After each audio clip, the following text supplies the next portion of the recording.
परिचय। सुप्रभात सर। सुप्रभात छात्रों, कृपया बैठ जाएं। आज हम नया पाठ परिमेय संख्या शुरू करेंगे। इस पाठ में आप जानेंगे कि परिमेय संख्याओं को परिमेय क्यों कहते हैं और परिमेय संख्याएं किस प्रकार दैनिक अर्थगणित के प्रयोग में आने वाली संख्याएं हैं। तो आइए पाठ शुरू करें। उद्देश्य। इस पाठ के अंत में आप निम्न करने में सक्षम हो जाएंगे: परिमेय संख्याओं, पूर्ण संख्याओं और पूर्णांकों में विभेद करना, परिमेय संख्याओं को परिभाषित करना, परिमेय संख्याओं का योग, व्यवकलन, गुणन और भाग करना, परिमेय संख्याओं के लिए शून्य और एक का महत्व बताना, परिमेय संख्याओं के योज्य, तत्समक और गुणनात्मक तत्समक की व्याख्या करना, किन्हीं दी गई दो परिमेय संख्याओं के बीच की परिमेय संख्याएं ज्ञात करना। संख्या पद्धति। पूर्ण संख्याएं साधारण, शून्य, 1, 2, 3, 4, 5 इत्यादि संख्याएं होती हैं। इनमें कोई भिन्न नहीं होता। शून्य के अतिरिक्त सभी धनात्मक पूर्ण संख्याएं प्राकृतिक संख्याएं होती हैं। पूर्णांक पूर्ण संख्याओं के समान ही होते हैं, किंतु उनमें ऋणात्मक संख्याएं भी होती हैं। अतः पूर्णांक धनात्मक, ऋणात्मक और शून्य हो सकते हैं। छात्रों, 1/2 क्या है? क्या ये पूर्ण संख्या है या प्राकृतिक संख्या या एक पूर्णांक? आप देख सकते हैं कि 1/2 शून्य और 1 के बीच स्थित है। हम इसे परिमेय संख्या कहते हैं। आइए इसके बारे में और जानकारी प्राप्त करें। परिमेय संख्या क्या है? परिमेय संख्याएं वो संख्याएं हैं जिन्हें साधारण भिन्न यानी 1 के रूप में लिखा जा सकता है। अतः परिमेय संख्याएं P/Q के रूप में होती हैं। ध्यान रखें कि Q शून्य नहीं हो सकता। क्या आप बता सकते हैं कि इनमें से कौन सी संख्या परिमेय है? हाँ, ये सभी परिमेय हैं। अतः परिमेय संख्याएं अर्थगणित की सामान्य संख्याएं हैं। परिमेय संख्याओं का सरलीकरण। कई बार परिमेय संख्याएं इस प्रकार की हो सकती हैं। क्या आप सोचते हैं कि ये अपने सरल रूप में हैं? नहीं, इसका और सरलीकरण किया जा सकता है। लेकिन कैसे? यहां हम अंश और हर को 5 से भाग दे सकते हैं। हमें भागफल के रूप में 3/5 प्राप्त होगा। यह सरल रूप है। अतः छात्रों, ध्यान रखें कि हम किसी भिन्न को उसके अंश और हर के किसी सामान्य गुणक से भाग देकर उसे सरल बना सकते हैं। परिमेय संख्याओं का योग। परिमेय संख्याओं का योग कैसे करेंगे? ये आसान है। योग करने से पहले ये ध्यान रखें कि दोनों परिमेय संख्याओं का हर समान होना चाहिए। हर को समान करने का सबसे आसान तरीका है कि दोनों संख्याओं को एक दूसरे के हर से गुणा कर दें। योग का एक उदाहरण है, हम 5/4 का 1/4 से योग करेंगे।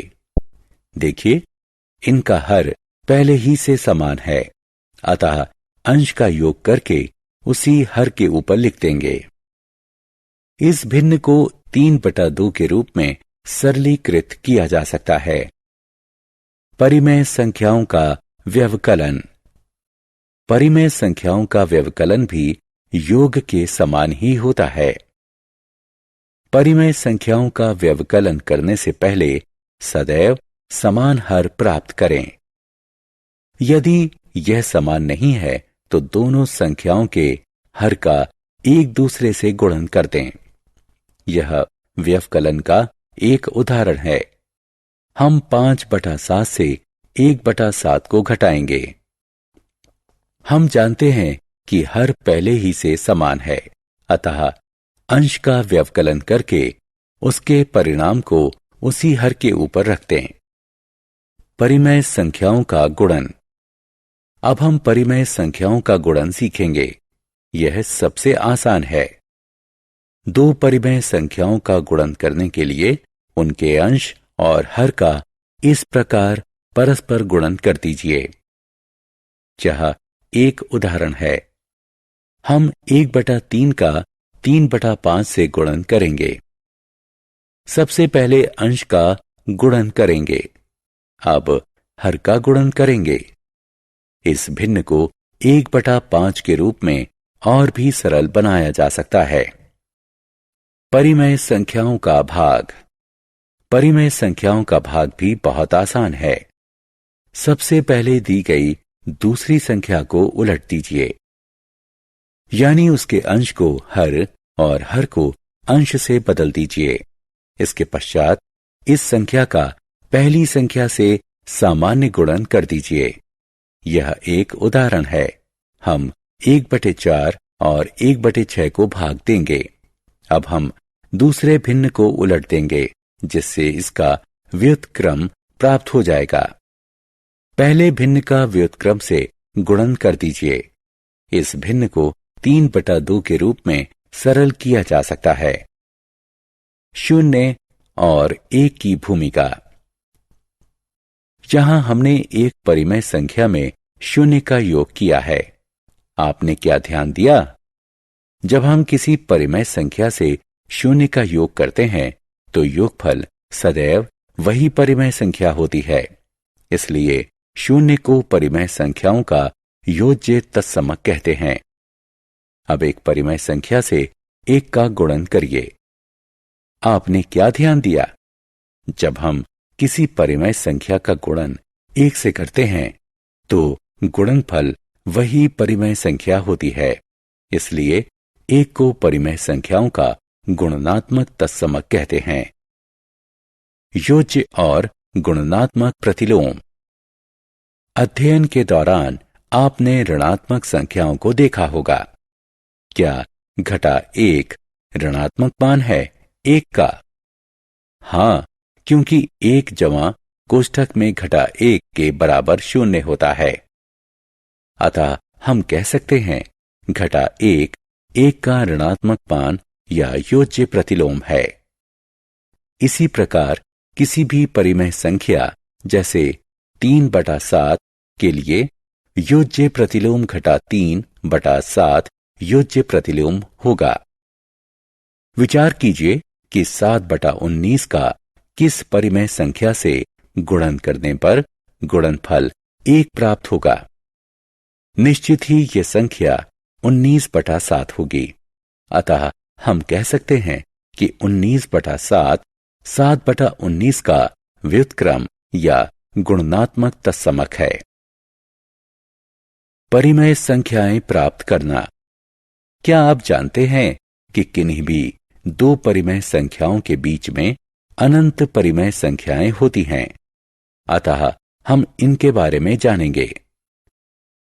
आइए हम इन दो परिमेय संख्याओं के बीच की परिमेय संख्याओं को माध्य विधि से ज्ञात करें।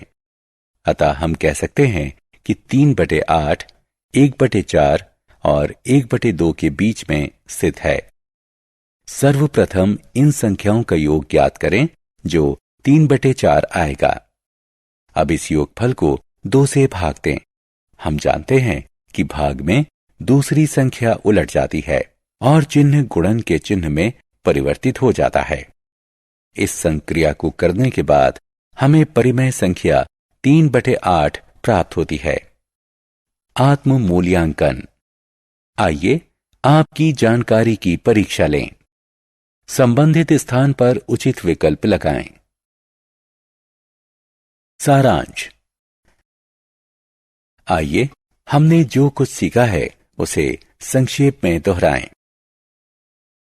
परिमेय संख्याएं वो संख्याएं हैं जिन्हें P/Q के रूप में लिखा जा सकता है, और जहां p तथा q पूर्णांक हैं एवं q बराबर नहीं है 0 के। परिमेय संख्याएं योग और गुणन के अंतर्गत क्रम विनिमय और साहचर्य का पालन करती हैं। 0 परिमेय संख्याओं के योज्य तत्समक है। 1 परिमेय संख्याओं का गुणनात्मक तत्समक है। p बटा q और घटा p बटा q एक दूसरे के योज्य तत्समक हैं। p बटा q का व्युत्क्रम या गुणनात्मक तत्समक a बटा b होगा यदि p बटा q गुणा a बटा b बराबर 1 है।